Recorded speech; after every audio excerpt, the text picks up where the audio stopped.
There are many players in the debate that represent virtually every aspect of the food supply chain, from grain farmers and animal producers to ethanol producers and oil refiners. Those in favor of cuts to the Renewable Fuel Standard, or RFS, seek relief from what they feel is the reason for higher feed and food costs. Those opposed to rolling back the RFS say the benefits of the grain-based fuel go beyond cleaner air. Statistics from the Renewable Fuels Association show the ethanol industry is directly responsible for nearly 90,000 U.S. jobs. According to proponents, those jobs add $43 billion to the nation's gross domestic product. The issue is volatile enough that nearly 170 people lined up for a hearing held just outside the Washington Beltway in Virginia on Thursday to testify for or against the proposed cuts.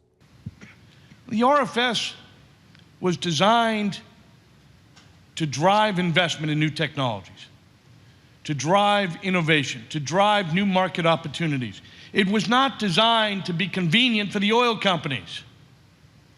The RFS is forcing market change.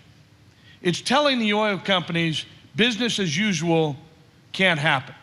But I implore you throughout the day, listen to those people that are concerned about what this program does for rural America, what this program does for consumers, what this program does for investment in new technologies, and revise this rule. Among those wanting to make their voice heard were representatives of the American Petroleum Institute, or API, a trade association representing all aspects of U.S. petroleum production. API has encouraged that for the first time, EPA has acknowledged that the blend wall is a dangerous reality that must be addressed to avoid negative impacts on America's fuel supply and to prevent harm to American consumers. However, we will continue to call on Congress to repeal the RFS to protect consumers from this outdated and unworkable program.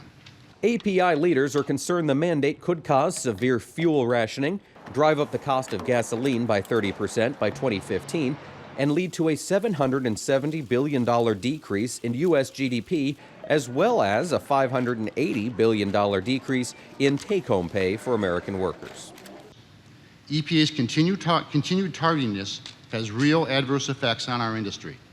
Obligated parties need this information ahead of the compliance period to make operational, logistics, and investment decisions. Representatives of animal agriculture groups, including the National Cattlemen's Beef Association, the National Turkey Association, and the National Chicken Council, were in attendance. Congress created this mess, and ultimately, Congress can fix it.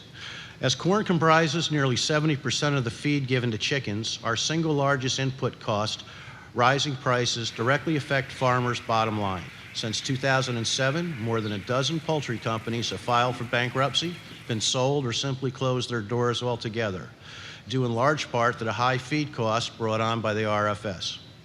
I want to emphasize that we are not against corn ethanol, we're not against ethanol.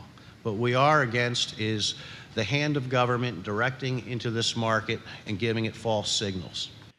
And state and federal politicians were among those gathered, including the governor of the nation's top ethanol-producing state.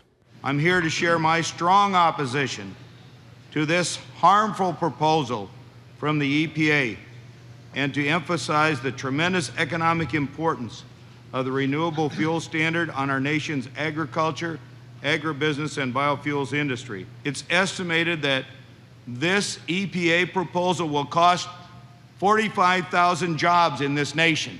We don't need to drive the number of people employed down. We need to drive it up. 45,000 families would face undue financial hardship and stress simply at the hands of the EPA catering to big oil. And they're not satisfied. They won't be satisfied till you repeal it altogether.